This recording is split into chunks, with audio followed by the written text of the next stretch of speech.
riparian buffer rules. Of course, we have our little ETJ areas that are getting to be more exciting for people moving here. And then the areas beyond where, of course, they think they're part of the town, but they're not actually. And then there's just a little bit about our budget and what our utility costs for those of you that are interested. So I'll jump right into it. Our public education. We really like partnerships. I'm a partner person. I love to partner. I do tend to get on a lot of committee meetings, and I don't really like committees unless they're doing something. So, but I really, really do like to partner. So I'm just going to kind of go through some of those partnerships. So Forsyth Creek Week is an activity we've been celebrating every year. I think we're in the 10th year this coming year. And it's really exciting. We have about 30 partners across the county that are doing all kinds of cool activities. The ones I'm showing here are specific activities that we do in Kernersville over the years. So, you know, we do lectures, we organize a few cleanups. I prefer to do structured cleanups with specific folks. The Reedy Fort cleanup picture I've got there, that is with one of our sponsors for Creek Week. I don't really like to do community-wide pickups because I feel like you're just enabling litterers. So, and it feels so, I don't know, just doesn't feel as good as having people that are really excited to be there rather than just, you know, random people showing up to just do their one day of thing. We do classes. This is what we've done in the past. I'm going to go through kind of some of the things we've done in the past and some of the things that we're doing because of COVID. So, and we do education walks where we talk about things. I love to do planting party at the park because volunteers come, they get so excited, they get to plant plants, and they get to come back and they get to visit.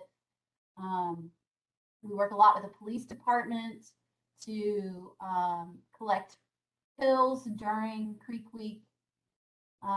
We also worked with Cooperative Extension in the county to create with the county GIS folks Stormwater Solutions story map. So that website link has the whole tour we have available for the whole county, but I just focused it on Kernersville today, so you can just kind of see.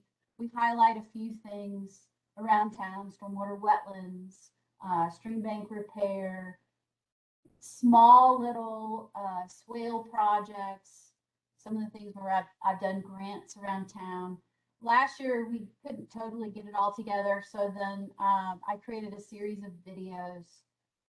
Nobody else on staff was really wanting to be videoed to talk about them, so I was talking about some of our projects we've done with our streets department in the right of way. So down there on the left, we did a rain gardens along an entire street in Kernersville where we replaced all the soil with C33 sand, and then we tried various materials on top of that with seed and matting of different types to slow down the water. That all in right of way. So that was kind of cool. I really love to use new products, try things out, teach our streets people some new methods of materials that we can utilize, and they really enjoy that as well. This year we did do a planting in the park where it was totally masked and everybody was still excited, and they had a great time because we were able to get outside and do some things, and we were able to add some plants to a stream restoration that I did. If you've not seen our stream trailer, we created this when I first started here. That was like my dream thing that I've always wanted, was a thing to simulate erosion. And so we created this stream trailer where it reuses the water over and over, and you can just play with the plastic media and create stream erosion and then show people ways that they can fix it. And we really do try to use it just about anywhere we can. We did try this year because there was a little kid that loves to pick up trash around town and he wanted more events. So during our 4th of July parade, which is our trashiest parade, they throw out a lot of candy and the wrappers are everywhere. We decided to do a litter patrol at the end of the parade. And so we got all these great volunteers involved and we walked the entire parade and picked up trash. And it was super great. And it actually inspired a lot of people to pick up their own trash sitting next to them instead of just letting it sit on the ground and wait for our streets department with the sweeper to come by. So they had a little bit less that they had to clean up at the end of the parade, which was nice. We like to do advertising on our sweepers because it's very slow. And so you'll be able to absolutely read the message. And so we're working on various different campaigns that we will slap on there. So we'll throw, when we do Earth Day, although we've canceled that now, but we'll throw Creek Week on there. We'll put education activities. In the past, we all the municipalities in the county or in the triad had a partnership where we helped each other pay for mass media, and that group has since dissolved because the Piedmont Triad Regional Council can offer a lot of those same things. So we jumped on board with having them help us use different types of mass media to do education. We do a lot of passive education with signage. When I do a project in town, I'm always trying to think about how can we educate the public beyond just that thing. We want to have an example for developers to look at. We want to have an example for citizens to look at. So this is a stormwater wetland that we put in at our park extra just for fun as an education thing. And then we built a giant 12-foot tall by 8-foot wide dragonfly sign. We built most of that in-house, but had it printed. And anyway, it's a nice sign out there. That's our plan, is to have more of these cool kind of structures. And I think we're going to do a giant frog and a giant lizard for some other places in town. These are just some educational signs that we have either displayed out there at the park or at some of our projects to try to prevent citizens that are not part of the project from illegally trespassing and weed eating where they think that it's looking too snaky. And then, just trying to help continue to educate in neighborhoods where they're a little more manicured so they can understand that we're going to eventually have some really pretty colors. And that is a lot of what I try to do, is to convince the neighborhood that you can use some natives and you can make it really pretty. And I really should have just updated this picture, but this summer, that picture down here on the far right was just all black-eyed Susan. So it was very pretty and they were very happy. I do like to write grants, so to try to make our money go further. So around our building, when we were constructing it, we used our sediment pond conversion as match. And then we put in this tiered system. As part of that tiered system of rain gardens by our building, we also did a workshop with Cooperative Extension to teach about rain gardens and install. And instead of, before we started doing that, there was one issue we had. And so we had to put in a swale in the middle of our tiered cells. And so we did education class for local municipalities and our staff about the type of materials that we used in there for erosion control. There's our staff in there learning some new stuff. During the rain garden class, instead of just planting regular plants, we also had a little issue with, when you have construction, you have issues and things come up and they're not always designed and installed exactly like the design. So the sides of the walls of our tiered biocells had a little gap between the end of the wall and the actual land. So instead of just filling that in with riprap and sod, we decided to try to make our own sod. So we took dead sod and we turned it over. And by the way, dead sod is free. And we planted plugs in that. Then we used a Polyflow filter media to kind of make a sod-like material and planted plants in there. Then we made with erosion control clear matting. We created small little soil lifts. So basically you just put the matting down, fill it up with soil, and make like a little soil pillow. And then we had, the soil pillows terraced along the side, and then we planted in that. And then we took burlap bags, put cardboard boxes inside of them, and then filled that with soil, and then planted inside of that. And we had everybody split up into these different groups. So the landscapers, they really loved this challenge of trying to see their thing was going to work the best. And actually, all of them work great because we water. So it was really a great alternative to just putting grass in our perennial bed. Then we also, I did a grant for the Land and Water Fund to do a stream restoration at our park. And so we did a NC State construction workshop. So that was a really great way to get contractors from all over the state and really across the region to be able to just kind of see how you would do it in a park. And we had, our local officials got a little educated tour on the stream restoration. This was our first stream restoration in town.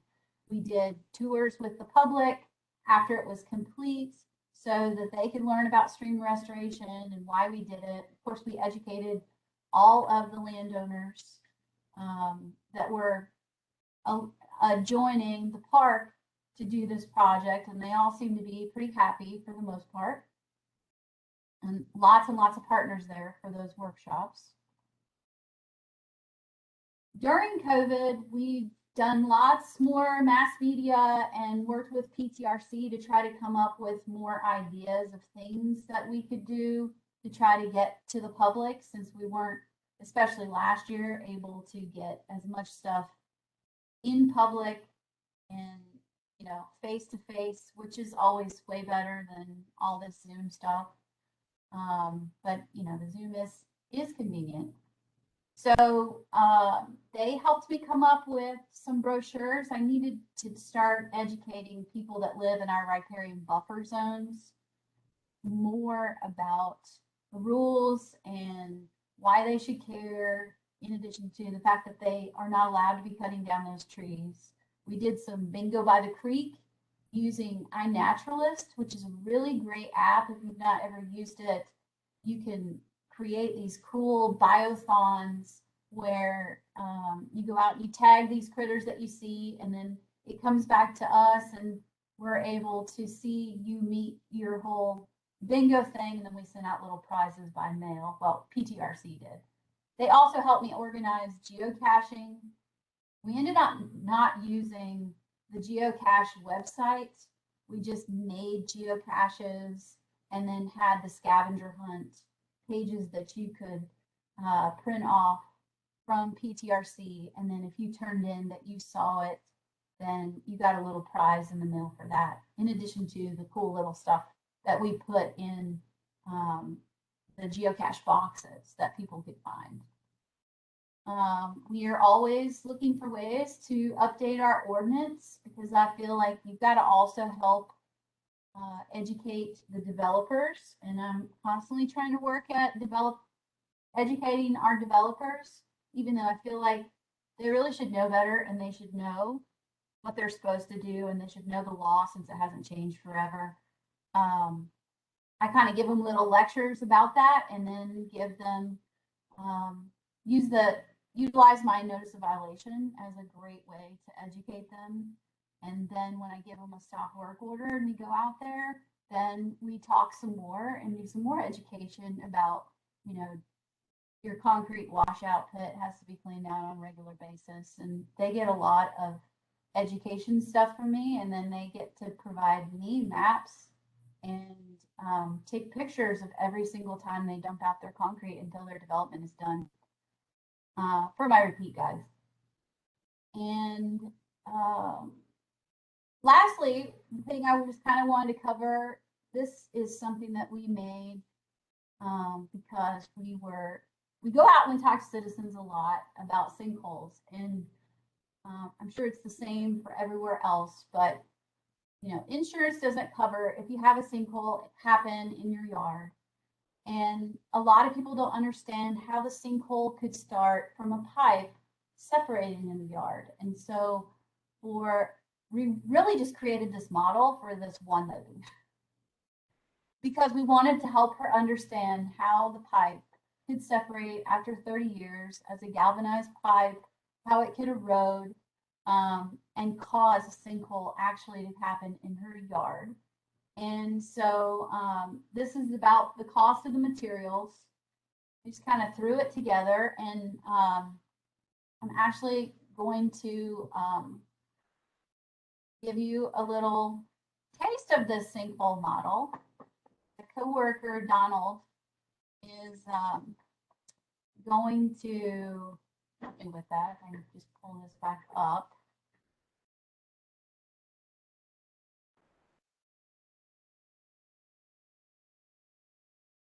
To stop sharing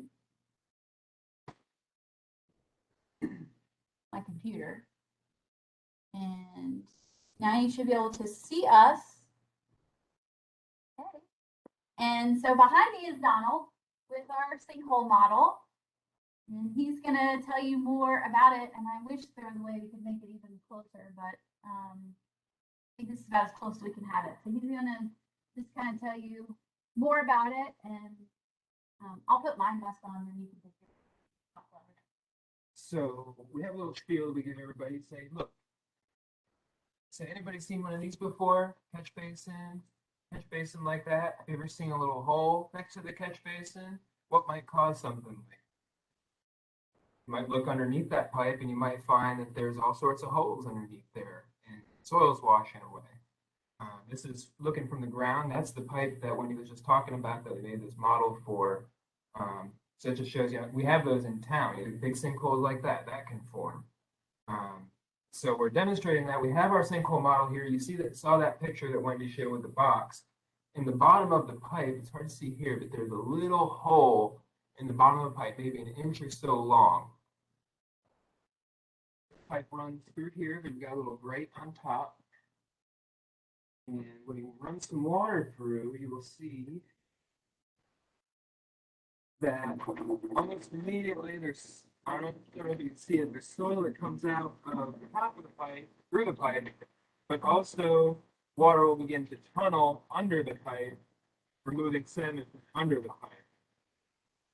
Give it just a minute, might start being sinkhole here.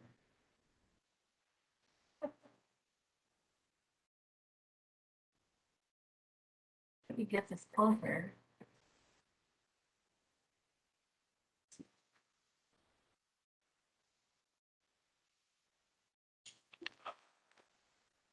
I don't think we can get it any closer.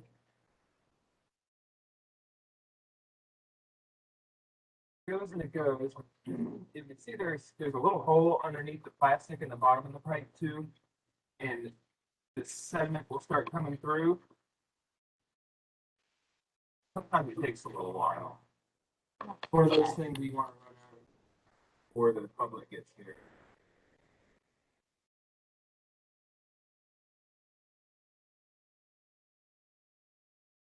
But our media that we're using is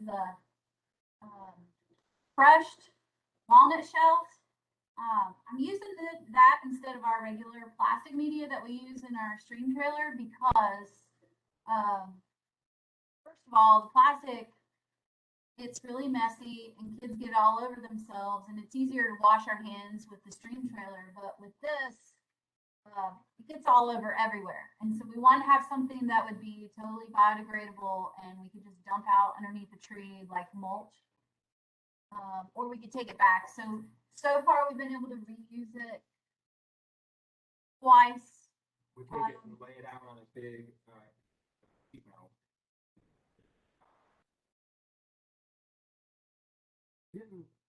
And you can see it there. You can't see it through there, but there you can look on the side of this plastic bin, and you can see voids are starting to form, which is kind of cool. The water is saturating this, which is what would happen in nature, where the soil would get saturated underneath your pipe, and then because the water is coming in, finding that hole in the PVC, swirl it around, it's going to scoop out the soil underneath the pipe and then force it into the pipe with the flow of the water out. And that's what happens in a real sinkhole issue. So this was a great way to kind of show her. And then over time, the more that we do this, then on the top, it starts just falling down. And so you just have more and more scooped out. And there's inside this filter here, there's a lot of media that's gone through there. And I keep going, but my bucket's full. We didn't play with it quite enough yet to make it do a really great job, but I wanted to show you a little hands-on demonstration. Kind of go with that. My bucket filled it. I keep going. Oh, I can make that. Yeah. So, that took a little less time than I thought. So I guess I can move it to questions if you guys have any questions, or I can tell you more stuff we're doing. I'm just gonna send you guys way early.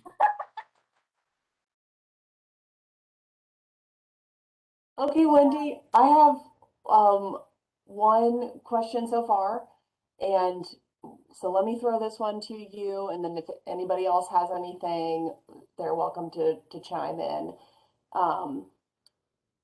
This is from Sammy Bauer with Chapel Hill Stormwater. What time of day do your sweepers tend to be out?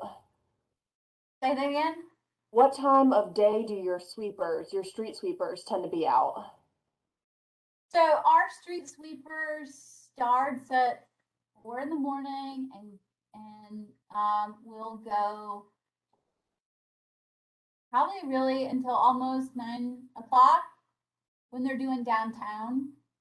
And then whenever we have issues around town, then that'll be just random times during the day. Whenever we're needing street sweeping, we'll just send them out to go do it. But they have a regular schedule where they're doing it from about 4 to 10. So, and when we have events, we try to have them just drive around town, son. Like we'll just be driving around and say, oh, look, this street needs sweeping. And then we'll radio back and then we'll just use it as a good excuse.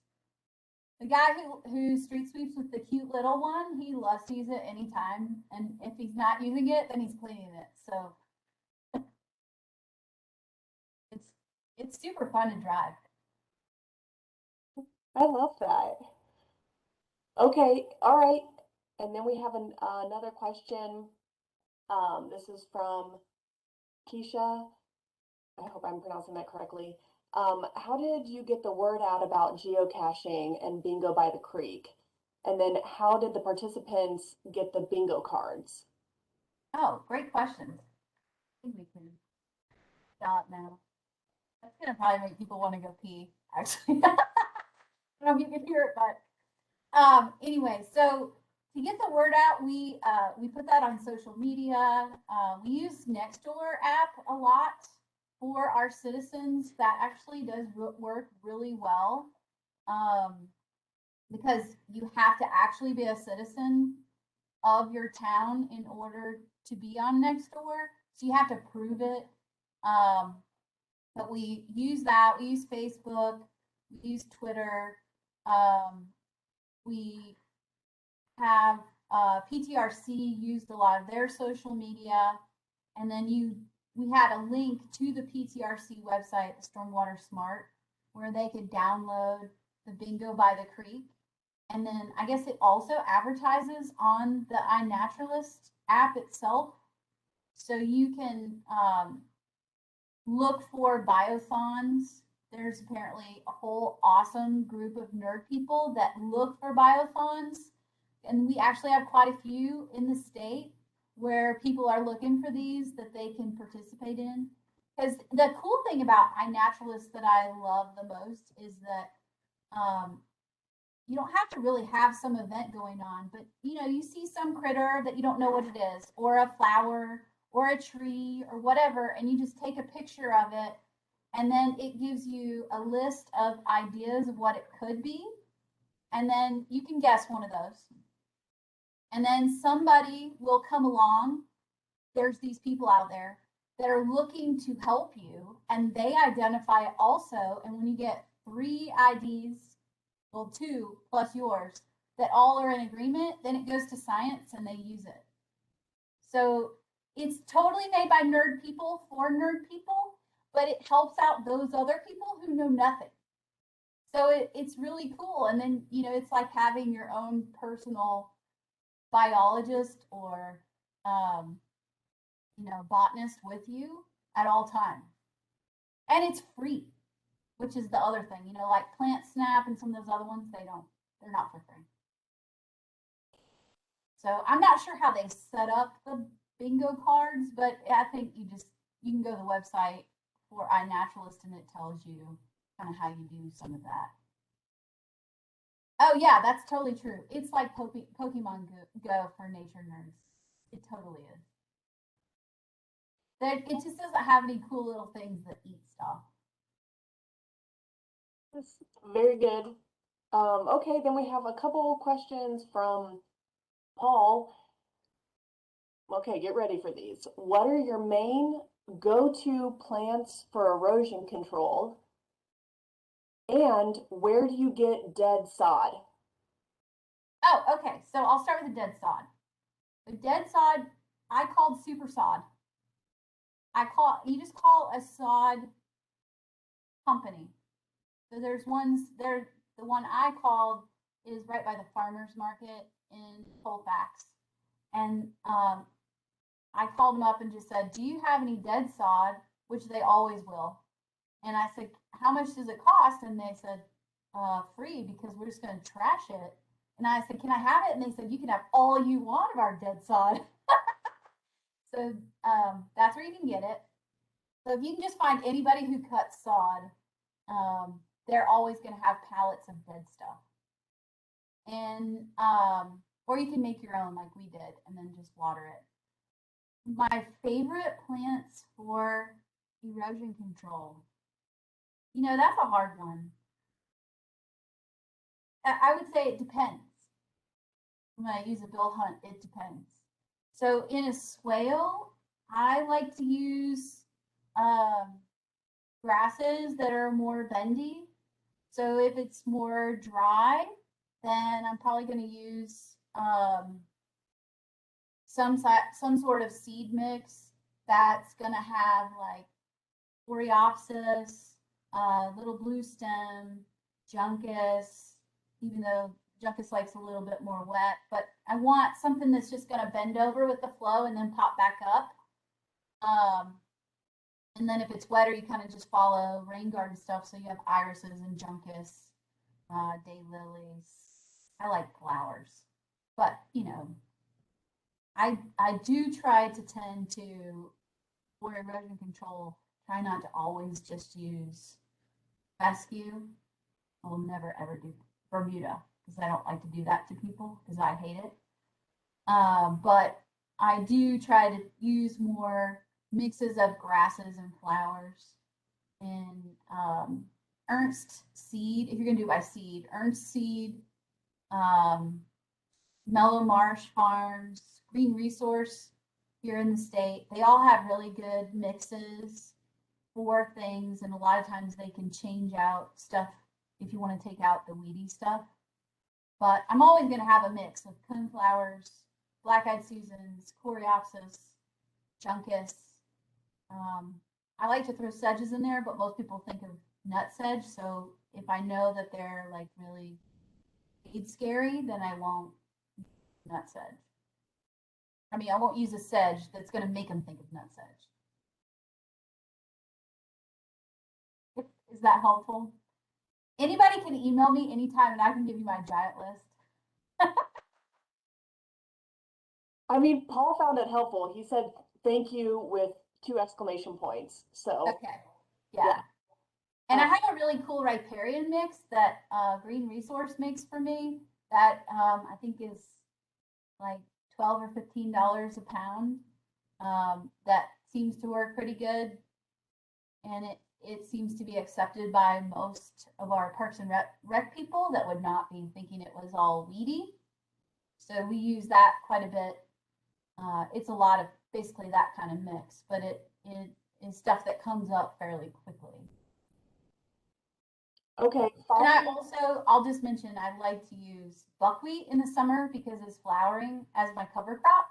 And I like to use wheat in the fall and winter because I love wheat. You know, I grew up in Kansas, so I'm going to use wheat.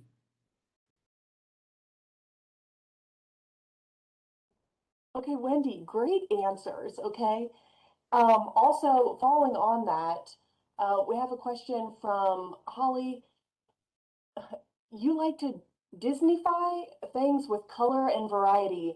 How has that helped people reconnect with nature or connect to nature? Oh, good question. So yes, I do like to Disneyfy. I like to think about, so to me, real gardeners are, they are like Snow White, you know, when she walks, like plants grow behind her. That's what happens in Disney. The princesses will sing and then all the stuff will grow behind you. So when I'm talking to citizens about a project that we're going to do, I try to choose a lot of color throughout the year so that that way they will buy into the project. Because I talk more about it's going to attract butterflies and hummingbirds and Disney, but also realize that we're doing this project, you're getting it done for free, and there will be snakes and lizards and roaches and all kinds of creepy crawly things, but they belong in Disney too. You just need to accept the fact that you would rather have them at your creek than at your back door. And you can watch them from far away and get super excited about them. And most of the time they laugh and then they're like, okay, I get it. And so far, you know, all of that is really great concept and you have to keep reinforcing it after the project, especially 6 months later when it does start to look a little more weedy. In fact, we are going to be going this week to a neighborhood that is really well maintained. They're the ones that had the black-eyed Susans explode this summer. And then they're kind of freaking out because the black-eyed Susans have kind of stopped blooming. And now it looks like there's a whole bunch of ragweed coming up and they're kind of freaking out that it looks really snaky. So we're going to go in there just because this is year 1. And I've told them, I don't want this manicured. Remember, snakes are supposed to live here. And it's supposed to look like snakes live here. So you're just going to have to enjoy the riffraff that's allowed to live here because you got it for free, remember? And if you don't like it, you can just pay me back $440,000. And then they kind of go, oh, I thought you were going to say that. So what I then agreed to do is I'll come in and I'll plant some extra plants at the edge and I'll kill like some of that weedy stuff going in about 4 or 5 feet where I'll cut it.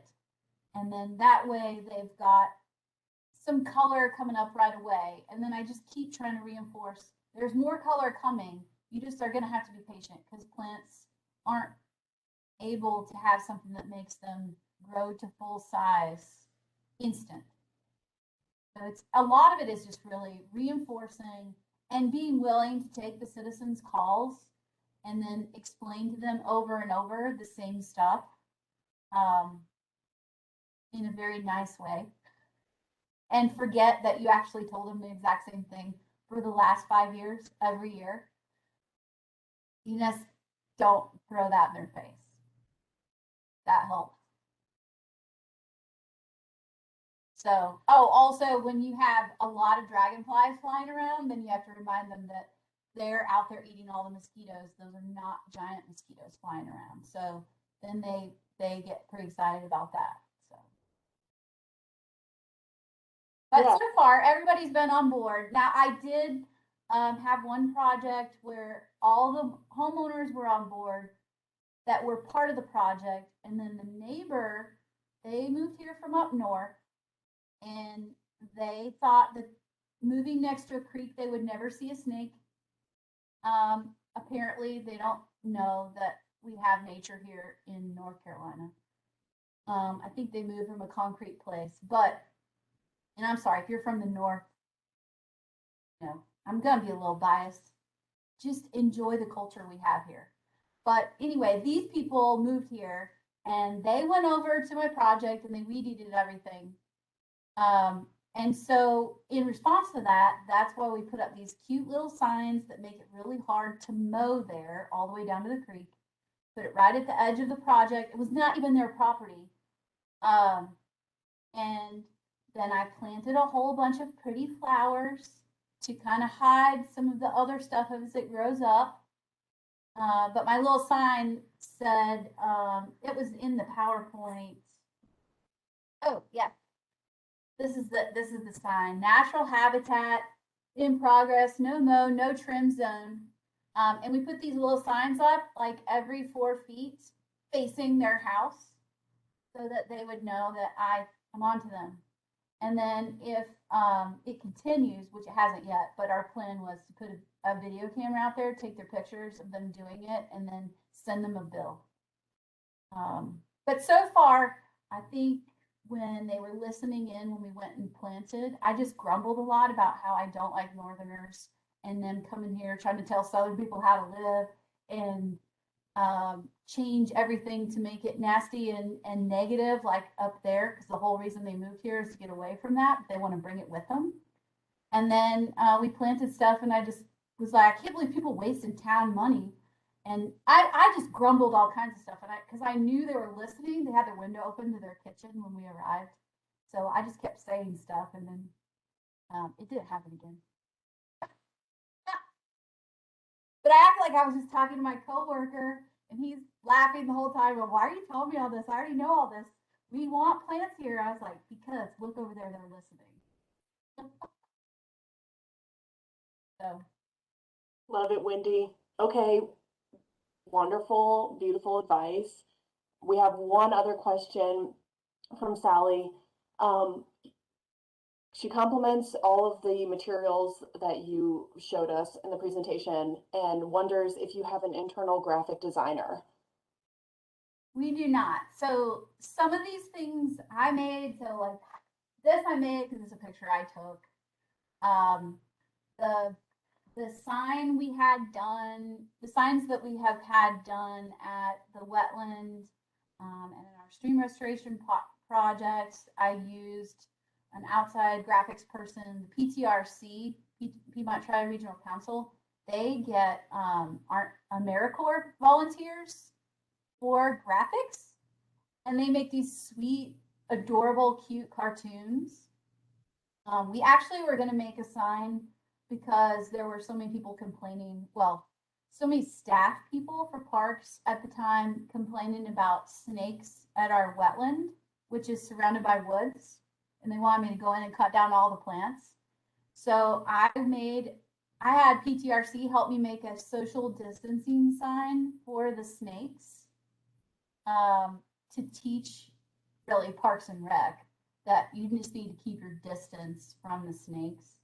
But, and it was really cute, but it was during COVID, of course. So then we thought, well, maybe they won't get that. That's really funny. Because it was two snakes talking. They're like, keep your distance, buddy. And they have 6 feet apart between the two snakes. So, but yeah, I used some local designers, and then I used. Well, I agree with Sally. They look wonderful. Like, I mean, as someone who has no artistic bones in their body, I would never attempt to do what you did. And like, just kudos for getting those materials created.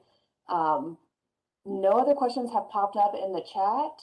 I did post the link for those of you who need PDHs to fill out the form. And then, as was stated at the beginning of the presentation, Michelle will take care of issuing those certificates once she gets back from vacation. So look for those next week. Does anybody else have any questions for Wendy? Okay, I am going to invite my supervisor, Annette Lucas, to jump on the call. She has a few announcements. So, Annette, it's all yours. Great. Good morning, everyone. And Wendy and Elena, wonderful webinar.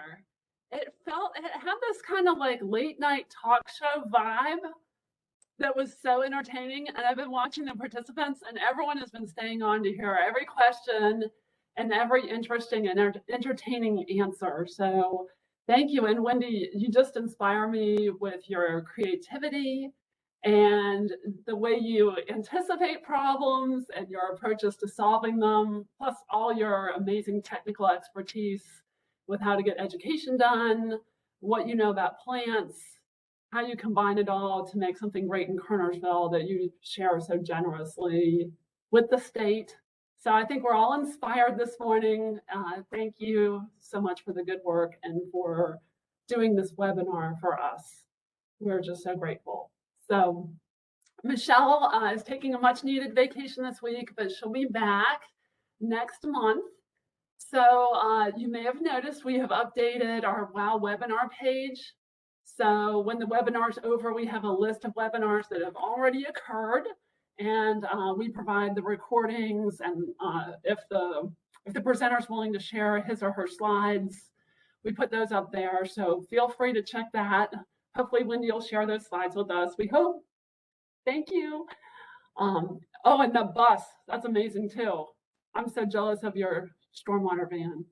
Amazing. So anyway, be on the lookout for that. Michelle has created a whole new webinar series for 2020, starting next month, and it goes all the way through September 2022.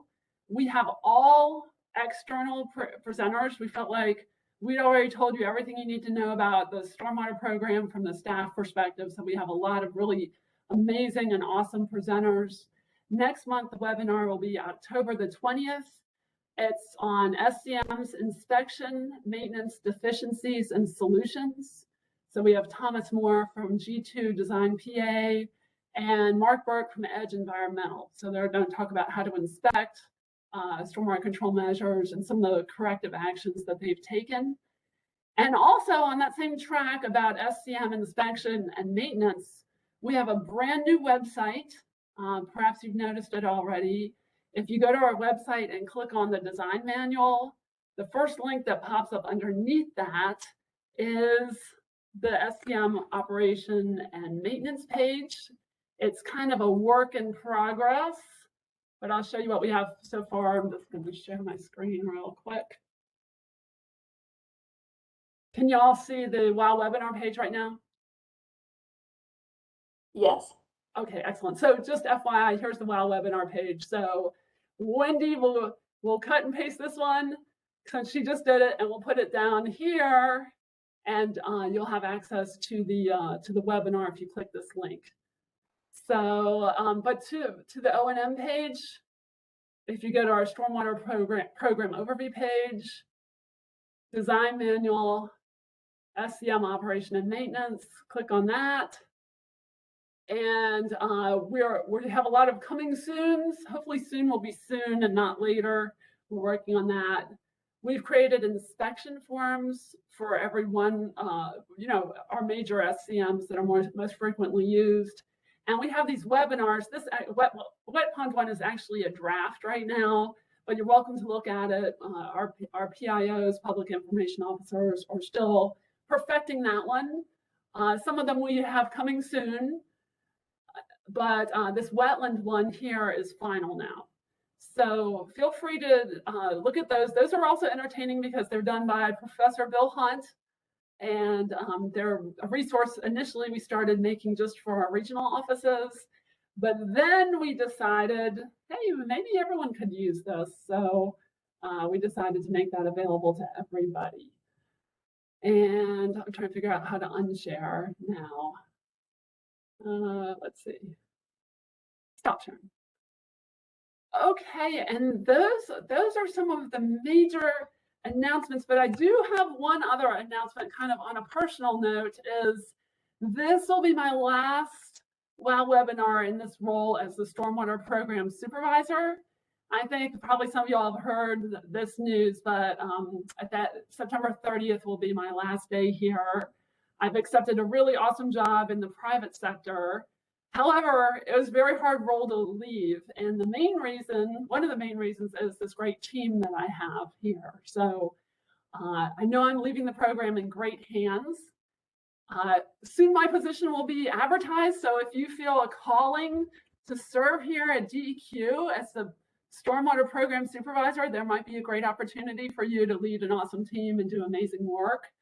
And then of course it's hard to leave this role because it's a very important role, and I've been really grateful. I've seen a lot of the people on this call. You've given me a lot of support through the years, and I really appreciate that. And I ask that you continue to support the staff. They're going to be kind of busy and possibly a little bit stressed for the first, the October. Hopefully they'll replace me quickly. But anyway, I just want to let you all know that and know that I'm grateful for the opportunity I've had here at Daimler. I'm looking forward to the next step. So with that, I wish you a very happy rest of your day and hope our paths cross soon. Take care now. Wendy. Okay, anybody who needs PDHs, the link is in the chat. You can also email me if you missed it. Just let me know. And thank you for tuning in to our webinar today. And a big thank you to Wendy. Crushed it. Entertaining as per usual, but entertaining in like a very informational way. So thank you. And thanks everybody, and have a good rest of your Wednesday. Thank you. Hey, do you want me to send that PowerPoint to you, Lena, or to Michelle, or both of you, or? You can send it to both of us, Wendy, and we'll make sure it's taken care of. Okay. You can send it to me as well, because I can, our website is currently being overhauled, like the app we use is being overhauled, but it should be ready next week. So usually I actually do the website stuff, so I'll just put that up there. Okay. And Elaine, are you going to give me the recording, or is Michelle going to give me that when she gets back? Do you know how to do that? Michelle's taking care of that. That is fine. I would have no idea how to do that. So when Michelle gets back, we'll put that up there. Wendy, it was just so good. I so enjoyed it. Thank you. How could you hear the water running? Does that like pee in the background? I didn't hear it. I was just jealous of this coworker that you have. I didn't catch his name, but like every time you wanted something, he's right there with whatever you need. Yeah. Well, we have good people around here. All you have to do is ask people. Yes, that's very nice. You just have to find the people that have skills, and then you just ask a lot of questions. Can you help me with that? I have no idea what I'm doing. Well, usually there's so much to idea. know. So yeah, that's kind of how it turns out. This is my idea. I feel like there's nothing out there, so let's just make something. Yes, exactly. Exactly. Wendy, can I ask? It looked like maybe your building lost power a few times. The lights went out. Oh yeah, I have these motion sensing lights, and they automatically turn off all the time.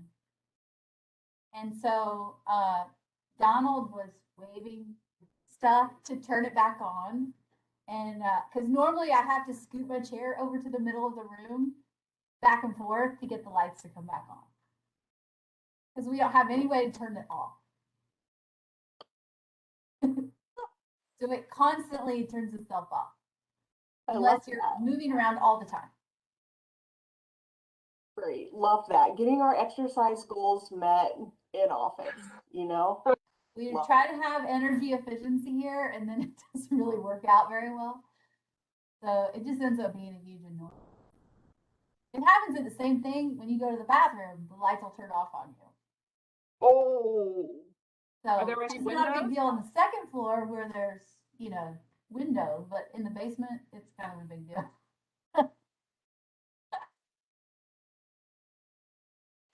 You know what? Let's keep things entertaining, okay? That's entertaining. Always, always keep it entertaining. Okay, well, So how many people did we have total? we about started, we had, 150? yeah, we started out with, yeah, we had like 160 steady for most of it. Oh, That's a good turnout. yeah, that was good. Yeah, Yeah. It's a nice mix of different folks. So, Yeah, yeah, definitely. oh, Danny's there. Daniel Colavito jumped on.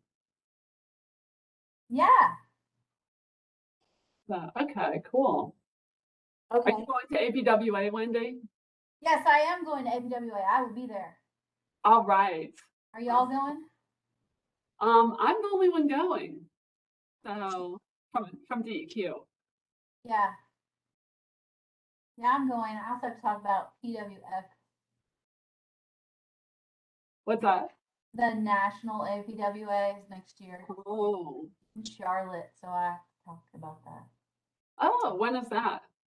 It is,